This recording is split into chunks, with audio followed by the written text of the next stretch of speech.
until it gets a bit runny, not too runny and not too thick. So guys, this is the consistency you should have.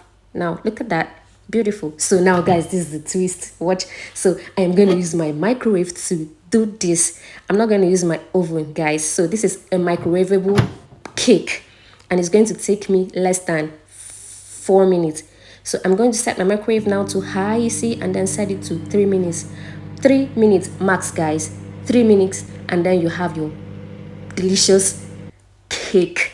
And then see, all done. I'm just going to go ahead and spread this, what we call this, chocolate spread, Nutella on it, just to give you that, you know, that vibe of cake bought in the store or prepared by a professional. Yeah, guys, you can see that. Isn't it looking beautiful and yummy? Would you want to try this?